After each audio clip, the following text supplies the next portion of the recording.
आप लोग इस तरह से मेरी मुंह दिखाई की रस्म करना चाहते हैं? मैंने क्या क्या सपने देखे थे अपनी मुंह दिखाई की रस्म को लेकर। इस मुंह दिखाई की रस्म में मुश्किल से मुझे ये नारियल और ये चांदी की चेन और अंगूठी मिली है। क्या करूं इनका मैं? अरे मेरे घर के नौकरों के पास भी ढेर सारा सोना है। आप लोग तो मेरे घर के नौकरों से भी गए गुजरे हैं। उर्मिला बहन, क्या तुमने हमें यहाँ अपनी बहू के हाथों से बेइज्जत होने के लिए बुलाया था? अरे हम गरीब हैं, लेकिन इसका मतलब ये नहीं कि हमारी कोई इज्जत नहीं है। इतना ही इज्जत का शौक है तो यहाँ क्यों खड़े हो? जाओ ना अपनी इज्जत लेकर यहाँ से। तो हम जा ही रहे हैं, यहाँ हमें रहने का कोई शौक भी नहीं है। उर्मिला बहन, आपका और आपके परिवार का बहुत बहुत शुक्रिया हमें यहाँ बेइज्जत करने के लिए। राधिका बहू, ये तूने क्या किया?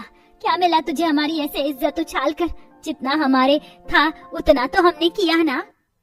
घर आए मेहमानों की बेइज्जती कर राधिका गुस्से में घर से बाहर निकल जाती है। आखिरकार क्यों राधिका ने अपने घर आए मेहमानों की इतनी बेइज्जती की थी? और अगर राधिका सच में इतने अमीर परिवार से थी तो वो गरीब परिवार में बहू बनकर कैसे आई?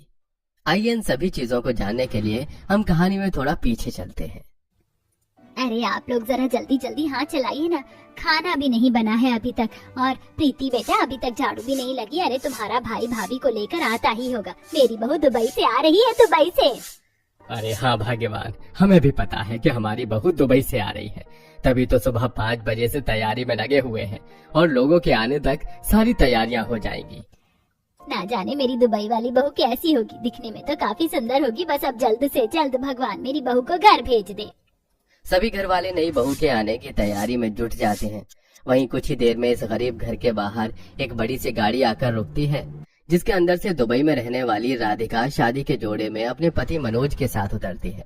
अपनी बहू को देख सभी घर वाले काफी खुश थे। जिसके बाद अब उर्मिला जल्दी से अपनी दुबई वाली बहू का गृह प्रवेश करती है। राधिका जैसे ही अपने उस गरीब ससुराल में आती है तो फौरन उसका मुंह बन जाता है। ये घर कुछ ज्यादा ही छोटा नहीं है। एक कमरा है, इसके अंदर आप लोग रहते हैं और इसमें ही खाना बनाते हैं। राधिका, मैंने तुम्हें दुबई में ही अपने घर के हालात बता दिए थे, तो तुम अभी सवाल क्यों कर रही हो? तुमने मुझे कहा था कि तुम्हारे घर की फाइनेंशियल कंडीशन ठीक नहीं है, लेकिन ये नहीं कहा था कि तुम लोग इस कमरे के घर में गुजारा करते हो। मनोज, तुमने तो मेरा बाथरूम देख रखा है ना, वो इस कमरे से भी बड़ा है। अरे बहू, तुम भी क्या बातें करने लग गई हो? अभी इतने लंबे सफर से आई हो, जाकर आराम कर लो। प्रीति राधिका के लिए जल्दी से खाट पर चादर बिछा देती है। अरे भाभी, आप यहाँ बैठिए, मैं जल्दी से आपके लिए चाय बनाकर लाती हूँ। पहली बात, मैं चाय नहीं कॉफी पीती हूँ, वो भी ब्लैक कॉफी। और दूसरी बात, तुमने सोच कैसे लिया कि मैं इस खाट पर बैठूंगी? कहीं मेरे बैठने से एक खाट टूट गई तो लोगों के पास एक बेड भी नहीं है। अपनी दुबई वाली बहू का ऐसा बर्ताव देखकर घर में सभी को बुरा तो काफी लगता है, लेकिन कोई भी राधिका से कुछ नहीं कहता। थोड़ी देर में उर्मिला खाने की प्लेट में दाल, सब्जी, रोटी, चावल और अचार लेकर आती है, जिसे देख राधिका बहुत गंदा मुंह बना लेती है। ईयू, आप लोग ये दाल चावल रोटी खाते हैं? मुझे तो कभी भी ऐसा सिंपल खाना मैंने नहीं खाया। मैं हमेशा 5 स्टार होटल का खाना खाती हूँ। यहाँ आसपास कोई 5 स्टार होटल नहीं है क्या? 5 स्टार होटल तो नहीं है, लेकिन यहाँ पर एक पिज्जा की शॉप जरूर है। दैट्स फाइन, मैं पिज्जा ऑर्डर कर देती हूँ। अगर आप में से किसी को पिज्जा खाना है तो मुझे बता दीजिए।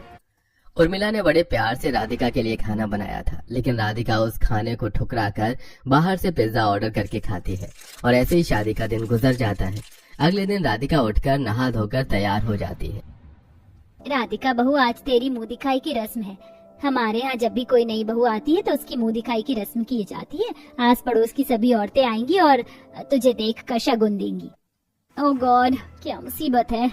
अब किस किस को मुझे अपना चेहरा दिखाना पड़ेगा। कहाँ आकर फंस गई मैं इन बकवास रस्मों में। थोड़ी देर में अब आज पड़ोस की औरतें मुंह दिखाई की रस्म के लिए आने लगती हैं। राधिका अपनी लाई हुई महंगी सी साड़ी पहनकर बैठ जाती है और अब राधिका की मुंह दिखाई की रस्म शुरू होती है। ये लो तुम्हारी मुंह दिखाई का शगुन, ये 125 रुपए और नारियल और साथ में ये लाल रंग की चुनरी भी। मुझे लगा कि ये लोग मेरी मुंह दिखाई की रस्म में मुझे डायमंड या गोल्ड का कोई सेट देंगे, लेकिन ये लोग तो एक नंबर के फटीचर निकले। भला नारियल और ये 125 रुपए कौन देता है? राधिका मन ही मन इतना बोल ही रही होती है कि तभी राधिका की सास उर्मिला चांदी की चेन और अंगूठी लाकर अपनी बहू की गोद में रख देती है। ये चांदी की चेन और अंगूठी तो मैंने 2 साल पहले ही बनवा लिया था अपनी बहू को देने के लिए। आज तो मैं अपनी बहू को अपने हाथों से ही ये चैन और चांदी की अंगूठी पहनाऊंगी। माँ जी, आपको शर्म नहीं आती अपनी इकलौती बहू को चांदी की अंगूठी और चेन देते हुए? अरे हमारे घर के नौकर भी सोने का ब्रेसलेट पहनकर घूमते हैं। आपको पता नहीं कि मैं दुबई की रहने वाली हूँ? दुबई में सोना चांदी जैसे ही बिकता है। राधिका अपने साथ उर्मिला की काफी बेइज्जती करती है। वहीं सभी औरतें राधिका को अपनी हसरत के हिसाब से ही 100-200 रुपए देती हैं, जिसे देख अब राधिका का अपने गुस्से पर काबू नहीं रख पाती। आपको शर्म नहीं आती? मुंह दिखाई की रस्म में एक बहू को 100 रुपए देते हुए? कैसे कैसे लोग हैं, 100 रुपए कैसे दे सकते हैं? तो फिर भी तुम्हारी मुंह दिखाई की रस्म में मैं तुम्हें 100 रुपए दे रही हूँ। तुम्हारी सास तो मेरी बहू को 50 रुपए देकर गई थी। उस वक्त हमने तो कुछ नहीं बोला। लेकिन आप लोग भी फटीचर से कम नहीं हो। अब निकलो यहाँ से। अपने मुंह दिखाई की रस्म में आई सभी औरतों की काफी ज्यादा बेइज्जती करती है और उन्हें मन से भगा देती है। इसके बाद राधिका बहू होकर भी बहू का कोई भी फर्ज नहीं निभाती थी। घर के सारे कामकाज उसके सास ससुर और नंद करती। प्रीति ने कैसे झाड़ू लगाई, सारी मिट्टी मिट्टी पैरों में लग रही है। लगता है मुझे ये झाड़ू लगानी पड़ेगी। राधिका जैसे ही झाड़ू लगाने के लिए झाड़ू हाथ में उठाती है कि तभी कमलेश जाकर राधिका से झाड़ू ले लेता है। अरे नहीं बहू, तुझे झाड़ू लगाने की आदत नहीं होगी ना। तुम बैठो, मैं झाड़ू लगा देता हूँ। अपने ससुर को झाड़ू लगाता देख रही होती है। वहीं जैसे ही शाम होती है, कॉफी बनाने के लिए बिस्तर से उठती है कि तभी प्रीति राधिका को उसकी कॉफी लाकर देती है। मैंने अपनी फ्रेंड से पूछकर ब्लैक कॉफी बनाई है। ठीक है, बताइए ना कैसी बनी है? सारे छोटे बड़े काम उसके सवाल वाले बिना मुंह बनाए और बिना कोई शिकायत करे आराम से कर रहे थे। राधिका बहू, मुझे पता है तुझे बाहर का खाना पसंद है, लेकिन रोज रोज बाहर का खाना अच्छी बात नहीं है। ये देख, मैं तेरे लिए मूंग दाल के पकौड़े और हरी चटनी बनाई हूँ। खाकर बता कैसा बना है। अपने ससुराल वालों का ऐसा बर्ताव देख राधिका काफी ज्यादा हैरान थी। रात के तकरीबन 11 बज रहे थे। राधिका बिस्तर पर सो रही थी, पर ठीक से सो नहीं पा रही थी। माँ, ये आप क्या कह रही हैं? वो पैसे तो मेरी पढ़ाई के लिए थे ना। बेटा, मैं जानती हूँ ये पैसे तेरी पढ़ाई के लिए थे, लेकिन तेरी भाभी को इस खाट पर सोया नहीं जाता। आखिरकार कब तक वो खाट पर सोएगी? उसके लिए हमें नया बेड लाना होगा, और वो तो मटके का पानी भी नहीं पीती। फ्रिज, एसी ये सब लाना होगा। वो बेचारी बच्ची दुबई छोड़कर हमारी गरीब झोपड़ी में आई है। क्या हम उसके लिए इतना नहीं कर सकते? माँ, बाबा, प्रीति, मुझे माफ कर देना। ये सब मेरी वजह से हुआ है। मैं तो मजदूरी के काम के लिए दुबई गया था। मुझे क्या पता था कि वो मुझे राधिका से प्यार हो जाएगा और शादी के बाद मुझे ये सब देखना पड़ेगा। बेटा, इसमें तेरी कोई गलती नहीं है। अगर राधिका की जगह हमारी प्रीति भी होती तो वो भी ऐसा ही करते। अपने सास ससुर के खुसर फुसर से राधिका की नींद खुल जाती है और उनकी सारी बात सुन लेती है, जिससे उसे अपनी गलती पर काफी पछतावा होता है। और अब राधिका उठकर सबसे माफी मांगती है। मुझे नहीं पता था कि आप लोग मुझसे इतना प्यार करते हैं। मुझे माफ कर दीजिए। मेरे इतने गंदे बर्ताव के लिए मैं बहुत शर्मिंदा हूँ। तो हमारी बेटी जैसी है, और बेटी इस तरह माफी थोड़ी ना मांगती है। जो हुआ उसे भूल जा। हम तुझे बिल्कुल भी नाराज नहीं है। बहू, तो फिक्र मत कर। तुझे जिन चीजों की जरूरत है ना, हमें बता दे, हम सब ले आएंगे तेरे लिए। बहुत किस्मत वाली हूँ कि मुझे आप जैसे लोग मिले। अगर आप लोगों की जगह कोई और होता तो मुझे कब का घर से निकाल देता। अब आप देखना, मैं सब कुछ ठीक कर दूंगी। राधिका अपने ससुराल वालों के हालातों को ठीक करने के लिए अब सबसे पहले उनके एक कमरे वाले घर को तोड़वा कर एक बड़े से घर में बदलती है। वहीं अपने पति और ससुर के लिए बिजनेस खोल देती है। साथ ही साथ प्रीति की पढ़ाई भी राधिका करवाती है और अपने ससुराल वालों को एक अच्छी जिंदगी देने की काफी कोशिश करती है। और अब राधिका हंसी खुशी ससुराल वालों के साथ रहती है। बेचारी गरीब सविता जैसे तैसे जमा पूंजी जमा करके अपनी दोनों बेटी मोहिनी और नव्या की शादी कर देती है।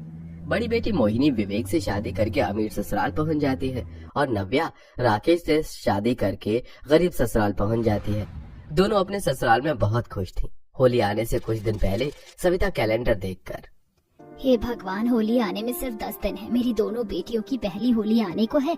मुझे दोनों के ससुराल में कुछ न कुछ बना कर तो भिजवाना पड़ेगा, पर मेरे पास पैसे नहीं है। क्या करूं? वैसे तो अच्छी वाली मेरे की गुजिया, जलेबी, मट्ठी, नमक पारे और सेवई बनाकर देनी है, पर मैं इतना सब कर नहीं पाऊंगी।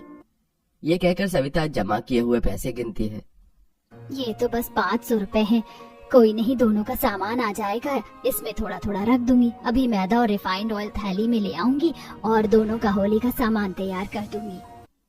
सुनीता दुकान से सामान लाकर नमक पारे, मट्ठे और नमकीन तैयार कर लेती है और 2-4 दिनों में अलग अलग बैग में रख देती है। वहीं अमीर बहू अपने अमीर ससुराल में चैन से बैठे बैठे पास्ता खा ही रही थी कि सास अंजना आवाज देती है। इतने मजे से पास्ता खा रही थी और माँ जी ने आवाज लगा दी, आई माँ जी। मोहिनी सास की एक आवाज पर रसोई में पहुंच जाती है, जहां सास ने एक बड़ी सी कढ़ाई ले रखी थी और गुजिया का मिश्रण बना रही थी। दूसरी कढ़ाई में मिठाई बना रही थी। माँ जी ये सब क्या है, पूरी रसोई फैली हुई है। हाँ तो आकर काम भी निपटवा दे, पता है ना तुझे 10 दिनों में होली है।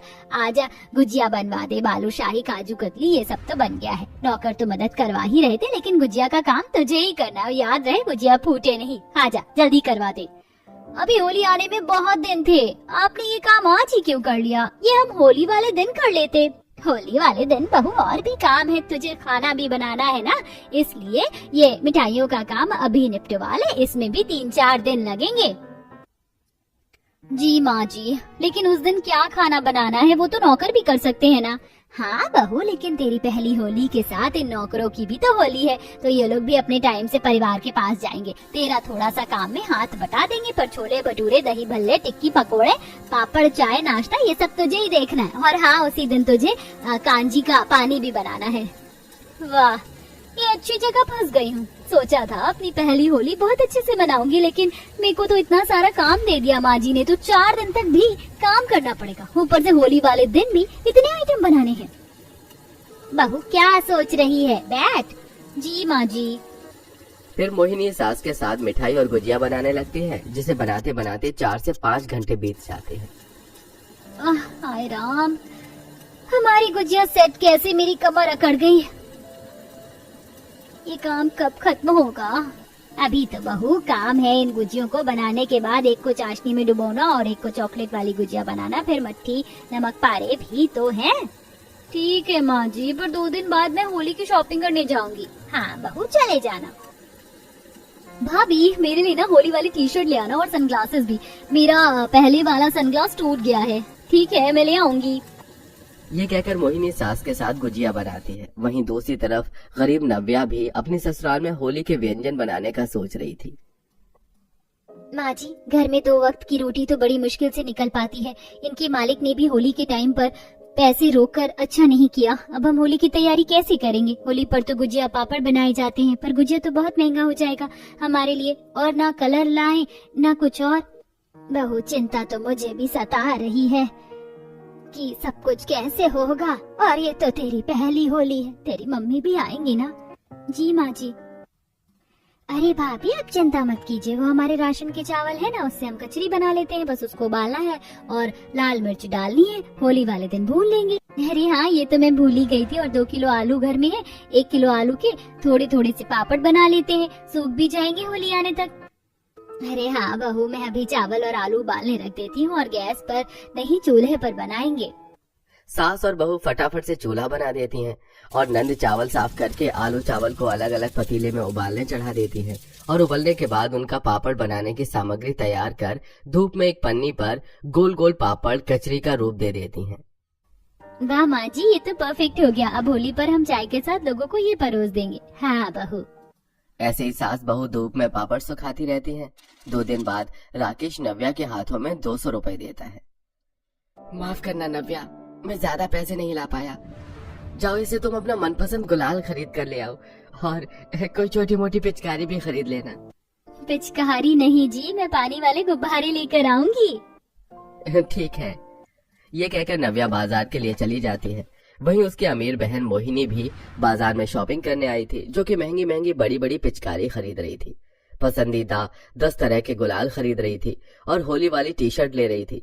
वहीं गरीब बहन सोच सोच कर सामान ले रही थी, तो दोनों बहन आपस में टकरा जाती हैं। अरे मोहिनी दीदी आप कैसी हैं? आपकी भी पहली होली है ना? हाँ पर देखो मैंने बहुत सारी शॉपिंग करी है, पर मुझे तुम्हारी शॉपिंग दिखाई नहीं दे रही। हाथ में सिर्फ 2 गुलाल के पैकेट है। वो तुम तो गरीब ससुराल में गई हो ना? हाँ दीदी, मेरे पास जितना भी है मैं उसी में खुश हूँ। और क्या करना इतने सारे कलर खरीद कर, सिर्फ चेहरे पर थोड़ा सा ही तो लगाना होता है। अब जिस पर पैसे नहीं है वो तो यही बोलेगा ना। ओह मैं तो भूल गई, मुझे तो स्पेशल होली के लिए व्हाइट साड़ी खरीदनी है, यू नो। उसमें ही तो होली खेलने का मजा आता है। दीदी आप नई नई शादीशुदा हो, ऐसी साड़ी मत पहनिए। अरे तुम्हें तो अमीरों के चोचले भी नहीं पता। खैर बाय। दोनों बहनें अपनी अपनी शॉपिंग करके घर चली जाती हैं। एक हफ्ते बाद होली आ जाती है, जहां अमीर बहू अपने ससुराल में बहुत सारे पकवान बना रही थी और उसके ससुराल वाले होली खेल रहे थे। भाई बहन एक दूसरे को भाग भाग कर कलर लगा रहे थे। भैया मुझे पकड़ कर दिखाओ। श्रुति की बच्ची, तूने मुझे सुबह सुबह पूरा गीला कर दिया, छोड़ूंगा नहीं। अरे अरे तुम दोनों बच्चों कहाँ भागे जा रहे हो? पूरे घर को गंदा कर दोगे क्या? नौकर भी नहीं है यहाँ। बहू तुम थोड़ी सफाई भी कर देना, अभी मेहमान आते ही होंगे। हाँ माँ जी जरूर। हाँ हाँ यही तो काम रह गया है कि होली पर इन लोगों की गंदगी साफ करो। 2 घंटे से पकवान बना रही हूँ, अभी तक मैंने होली का रंग किसी को नहीं लगाया और ना किसी ने मुझे लगाया कि मेरी पहली होली समीर ससुराल में होने देंगे कि नहीं। वहीं सास बहू भी चाय नाश्ता बनाकर तैयार कर देती हैं और सविता अमीर बेटी के ससुराल पहुंच जाती है। अरे बहन जी नमस्ते, होली की बहुत बहुत शुभकामनाएं। हाँ हाँ अरे सुनीता ये ले तू भी भांग पी। अरे होली खेले रघुबीरा अवध में, होली खेले रघुबीरा, हिल मिलावे लोग लुगाई, भाई मलन में भीरा, अवध में होली खेले रघुबीरा। अरे विवेक बेटा सुनो सुनो तो, लगता है ये लोग होली में व्यस्त हैं, सीधा मोहिनी से मिल लेती हूँ। सविता मोहिनी से मिलने जाती है, जहां वो लोगों को होली के व्यंजन परोस रही थी। अरे मोहिनी बिटिया पहली होली की बहुत बहुत शुभकामनाएं। कैसी हो? तुमने तो अभी तक होली खेलना शुरू ही नहीं किया। आजा मैं तुझे कलर लगा दूं। मुझे पहले रंग आपसे नहीं लगवाना, विवेक से लगवाना है। अच्छा ठीक है, बता ससुराल में सब कैसा चल रहा है? अरे मैं तो भूल गई, तेरे लिए नमक पारे और मट्ठी पापड़ बना कर लाई हूँ। क्या ये बकवास ही चीज आप अपनी बेटी की पहली होली पर लेकर आई हो? कोई माँ ऐसा करती है क्या? आपको नहीं पता मेरा अमीर ससुराल है, मेरे यहाँ गुजिया महंगी महंगी मिठाई एक भी चीज नहीं लाई हो और यहाँ पर चॉकलेट की गुजिया बनी है, बर्फी लड्डू ना जाने क्या क्या। तुम तो मेरी सासू माँ के सामने मेरी नाक कटवाना चाहती हो ना कि ये मेरे मायके से आया। मुझे कुछ नहीं चाहिए, जाओ यहाँ से। मोहिनी तो मुझसे ऐसे बात क्यों कर रही है? तो कैसे करूं? किसी को मेरे साथ यहाँ होली नहीं खेलनी, जबकि होली मेरा पसंदीदा त्योहार है। तुम जाओ। अरे ये मेरे रंग हैं। कोई बात नहीं भाभी, कलर मुझे दे दो, मुझे अपनी सहेली के साथ खेलना है। मोहिनी की ऐसी बात सुनकर सविता की आंखों में आंसू लिए गरीब बेटी के घर चली जाती है, जहाँ पूनम बहुत सारी टोकरी में गेंदे के फूल ले आती है। भाभी देखो मैं क्या लेकर आई हूँ, किसी की शादी के फूल बच गए थे, अब हम फूलों से खेलेंगे होली। अरे वाह ये तो बहुत अच्छा आइडिया है, पहले एक दूसरे को रंग लगा लेते हैं। गरीब ससुराल में सब एक दूसरे को गुलाल लगा रहे होते हैं और वो पापड़ तलकर खाते ही हैं, इतने में सविता आ जाती है। अरे भाई यहाँ तो खूब अच्छे से होली खेली जा रही है, आप सभी को मेरी तरफ से हैप्पी होली। आइए आइए सविता जी, आपको भी होली की बहुत बहुत शुभकामनाएं। आइए ना खाइए, हमने गुजिया तो नहीं बनाई लेकिन पापड़ कचरी जरूर बनाई है और मैंने नमक पारे। अरे वाह माँ जी। अरे मेरे बच्चों की पहली होली है, खेलो ना। रे होलिया में उड़े रे गुलाल, कयो रे मंगेतर से, होलिया में उड़े रे गुलाल, कयो रे मंगेतर से। नव्या और उसका पति होली में एक दूसरे को रंग लगाकर नाच रहे थे और नंद और उसकी सहेली सब एक साथ फूलों से होली खेल रहे थे और पानी वाले गुब्बारे भरकर मार रहे थे। अपनी गरीब बेटी को ससुराल में पहली होली मनाते देख सविता, चलो मेरी छोटी बेटी तो अपने गरीब ससुराल में बहुत खुश है, लेकिन मेरी मोहिनी ने तो ना मुझे ढंग से होली की शुभकामनाएं दी और अमीर होने के बाद